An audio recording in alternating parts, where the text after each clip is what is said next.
93 FM. 93 Equinox Radio. Bonjour. L'agonie politique du régime de Yaoundé se lie aussi dans la fébrilité silencieuse et le souffle qui peut généraliser de ses propres dignitaires. Après 44 années d'un règne sans partage marqué par l'asservissement des institutions, le pillage méthodique des richesses nationales et les violations systématiques des droits humains, les pontes de ce système finissant sans vaciller le sol sous leurs pieds.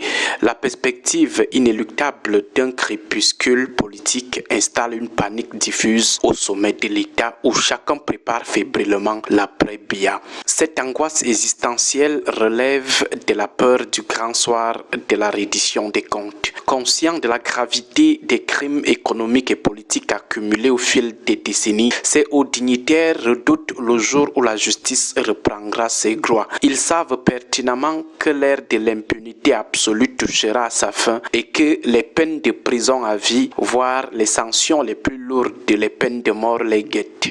Cette conscience aiguë de leur culpabilité les engage dans une véritable course contre la montre pour échapper au châtiment. Pour anticiper cette chute qu'ils savent inévitable, ces barons du système ont enclenché des stratégies d'exfiltration et de repli particulièrement élaborées. La première étape de ce plan de survie consiste à mettre leurs proches à l'abri des turbulences futures. Depuis plusieurs années déjà, un flot continu d'épouses, d'enfants et d'ayants droit des gens de 82 quittent discrètement le territoire national pour s'installer durablement sous d'autres cieux.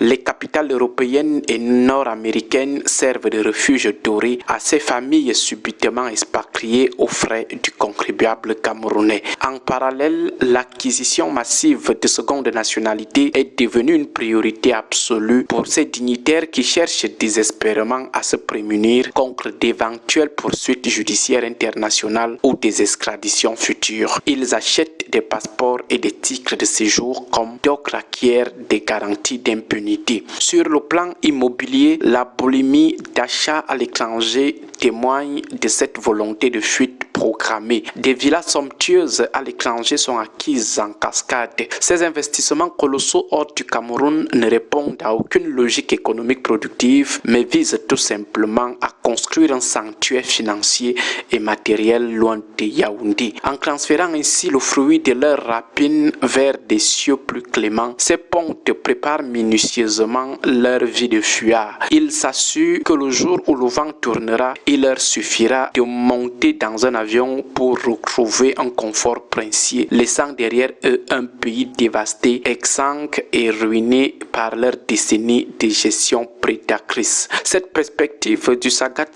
alimente également un vandalisme financier sans précédent au sommet de l'État.